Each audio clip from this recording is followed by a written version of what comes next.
Friends, నా అయితే కూరగాయలు దగ్గర పడ్డాయి. ఎండకు కూరగాయలు ఆస్తలేవు, అసలే తొందరగా మాడిపోతున్నాయి, అంటే వాడిపోతున్నాయి, అస్సలే నిలుస్తలేవు ఫ్రెండ్స్.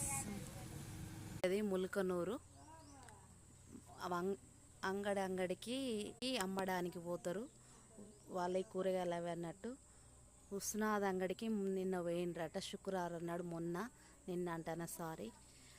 ఆ కూరగాయలు ఎండలో పెట్టుకొని, అంటే డేరా లేకుండా ఉండేటోళ్ళకు చెప్తున్నాను ఈ సజెషను. ప్రతి ఒక్కరిది కష్టమే ఫ్రెండ్స్. అన్నీ అట్లా ఎండలో పెట్టుకొని కుప్పలు కుప్పలు వేసుకుంటే ఎండ పడి అంత డ్యామేజ్ అయినాయట. ఎన్ని కిలోలక్క? 40-50 కిలోలు. 40-50 కిలోల కూరగాయలు డ్యామేజ్ అయినాయట. ఎండ కాస్తలేవు ఫ్రెండ్స్. అవి అంగళ్ళ పండు పోయేటోళ్ళు ఎండకు జాగ్రత్త. Bye friends.